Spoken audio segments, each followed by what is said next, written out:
Well, hey, it's Ryan here, and today it is 2025, and I'm going to give you 5 reasons why you need to write a book in 2025. Because almost every day, every week, every month for the last 10, 15 years, somebody's asked me, hey, how'd you write a book? Or how'd you get started? Or I want to write a book. And I ask them, well, how did you write the book? Did you start the book? Are you working on words and chapters and paragraphs? And most people say, no, I didn't start. Well, today I'm going to give you 5 reasons why you need to write a book in 2025. And yes, people still do read and people still do buy books. And at the end, I'm going to give you a little tip on how to get started with your first book. So stick around to the very end. So number 1, why do you need to write a book in 2025 is because of authority and trust. There is something that happens when you write a book. It doesn't matter if you self-publish the book, independently write the book, or you're published by a big-time author or a hybrid of sorts, but there's something about writing a book that instantly gives you credibility, instantly gives you authority and trust with other people. Now, I've had the privilege for the last 15 years of writing about 20-something books, nonfiction and fiction. And just by having books out there, it's amazing how many people come to me to say, hey, it seems like you have something to say. Hey, you've written this book on leadership, or you've written this book on spirituality. Have you written a fiction book? So you must know how to write things or do things, or it's just this built-in authority and trust.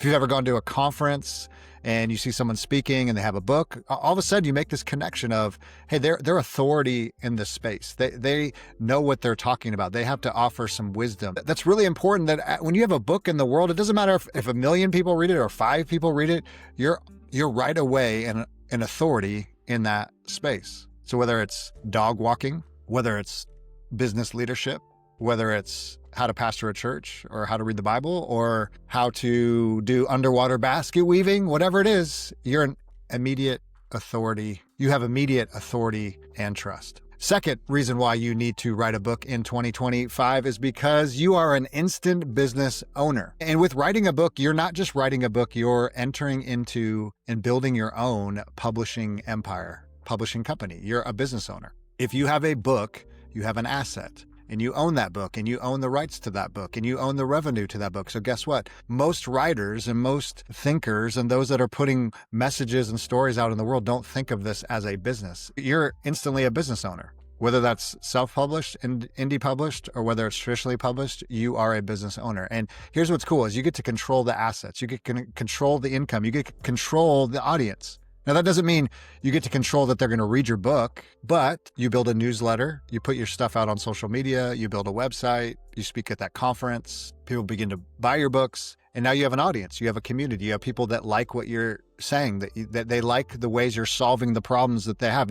You're a fiction writer, they like the stories that you tell, but right away, you are instantly in business. Now, I say that because I don't think a lot of writers and publishers think of themselves as owning a publishing company. But that's what you're doing, especially in this day of self-publishing and more online platforms and social media where it's much easier to get your name out there. Starting a newsletter, TikTok, you have Book Talk, you have YouTube, you have all these avenues to get your name out there as you become a business owner. And so one of the important things is when you become a writer is you need to start thinking like a business owner. You need to take control over your revenue and your audience. You can get your book into the hands of any people that you want to get your book into, because things with books, not everybody's going to read your stuff. Not everybody cares about your subject, but you're going to find a community. Like Kevin Kelly said, you're 1,000 true fans and you're now a business owner.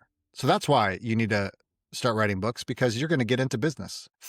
Number 3, why you need to write a book in 2025 is because books are evergreen. Your story is a long-term asset that will outlive you. That's why I read books that some of them are hundreds of years old. Some of them are 50 years old. Some of them are 30 years old. Some of these authors that I love are no longer with us. And yet their voice and their message and their story still rings true after all these years. So when you sit down to labor and write that book, as difficult as it is and time-consuming as it is, it's a long-term asset. It's going to outlive you. Now, this is where it gets a little tricky, because sometimes the things that we're writing on, the solutions we're solving are not evergreen. Maybe you're starting the first, computer company. Well, that happened a long time ago. So that's not really relevant if there are no new computer companies. Maybe there are, or you're solving a particular problem at a particular time in a particular place. That may not be as evergreen, but the principles behind it can be. And so I'd even encourage you, if you are thinking about writing a book, is try to think about a subject or a topic that is evergreen, that someone could read 10, 15, 20, 50, 100 years from now, regardless of culture, regardless of technology. And so your message is going to live long after you. And I think about that. I think about my kids. I think about my grandkids, my great-grandkids, that one day they could pick up one of my books, read one of my stories, hear what I had to say. And it's going to outlive all of us, which is a beautiful thing, to have something, have a message that's in print, in ebook, on audio, that's you, that's your voice, that's your angle, that's your experiences, that will outlive you, that will outshine you 20, 30, 40, 50, 60, who knows, a million years from now. Now, number 4, and this is one of my favorites, number 4, why you need to write a book in 2025 is because there's so many new channels of getting your work and your book out in there. There's so many more channels of discovery for you. As I mentioned, social media, you got book, TikTok, you got YouTube, you got all the social media channels, you got websites, you got blogs. Now, when I was first writing, 20 plus years ago, there weren't as many channels. Even blogging wasn't that popular. And there weren't podcasts. There weren't ways to promote your work. So there's really no excuse. And sometimes when I think about that, I go, there's no gatekeepers anymore, but then why do we not write? Why do we not get our story out into the world?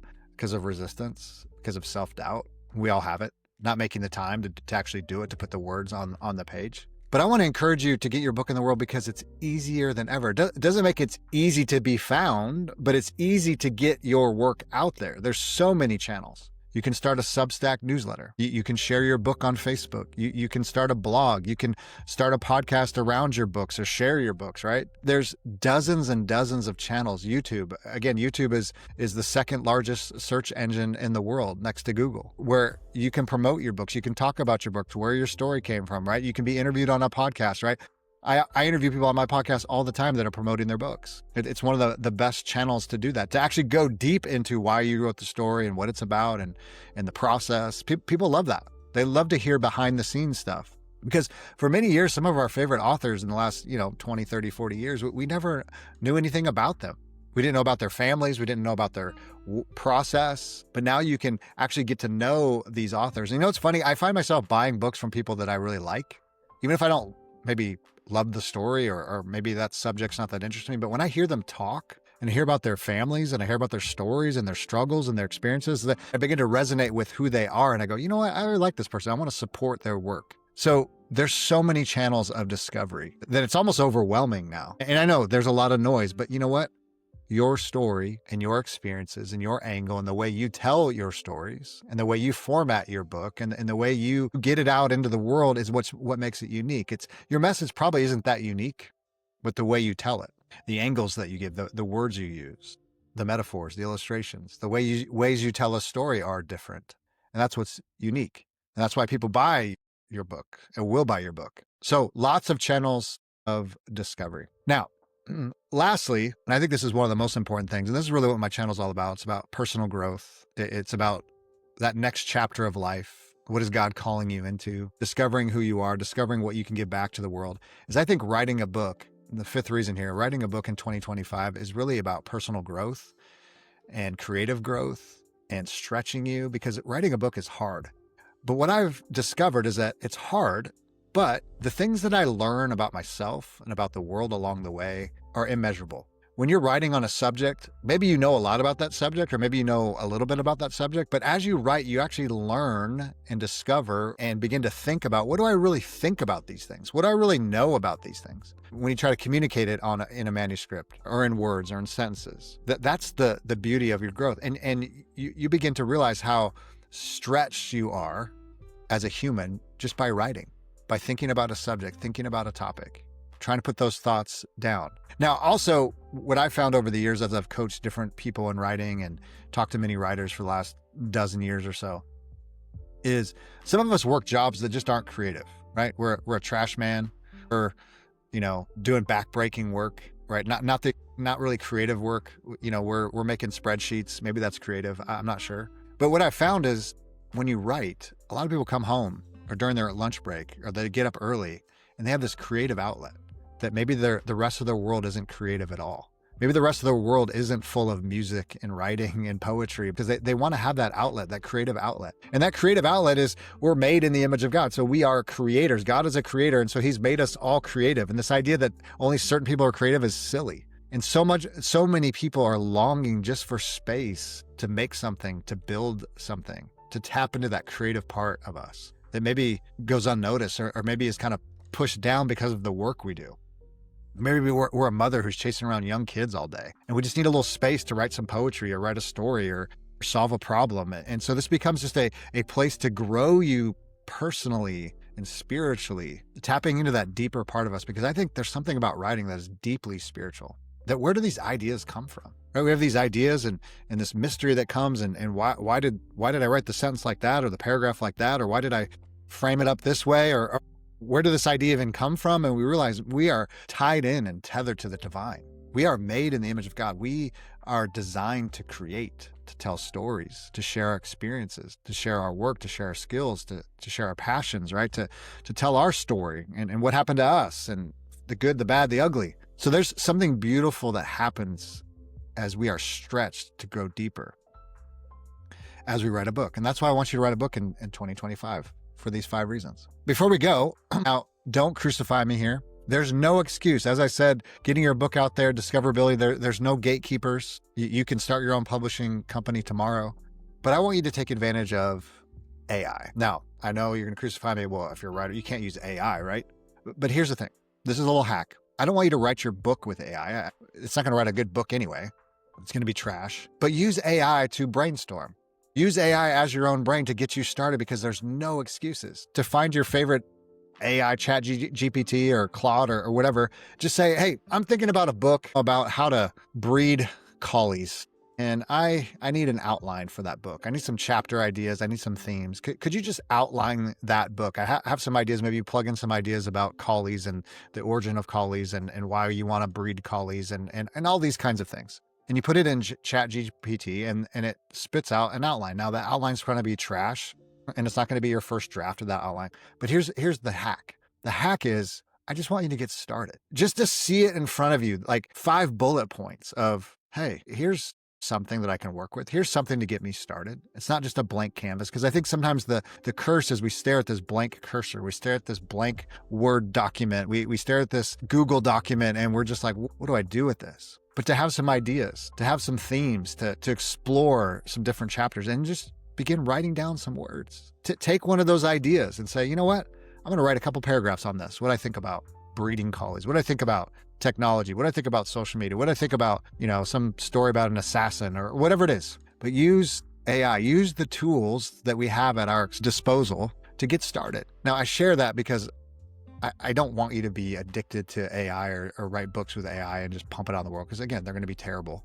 And that shortcuts everything I said. But I just want you to acknowledge the reality that even with these tools in front of us, it's so difficult to even get started because there's resistance in us. But I think if you take that step and you dance with that resistance, you can write a book in 2025. You can get started. Now, if you're interested in writing a book, or you're interested in getting started or getting your creative project off the ground or starting that next thing, whatever that next thing is, reach out to me through YouTube or go to my website. It'll all be in the notes and the video here. I love to coach you, love to help you, love to mentor you, because I'm so passionate about this, to see people actually get their work out in the world. And I don't want you to be stuck, and I want to help you. And I've done this quite a few times and can kind of help you get started. If you're interested in that, you can go to my website. I'll put that in the notes. But let's not make an excuse, because I want you to write a book in 2025. You can do it. I'll talk to you real soon. Grace and peace.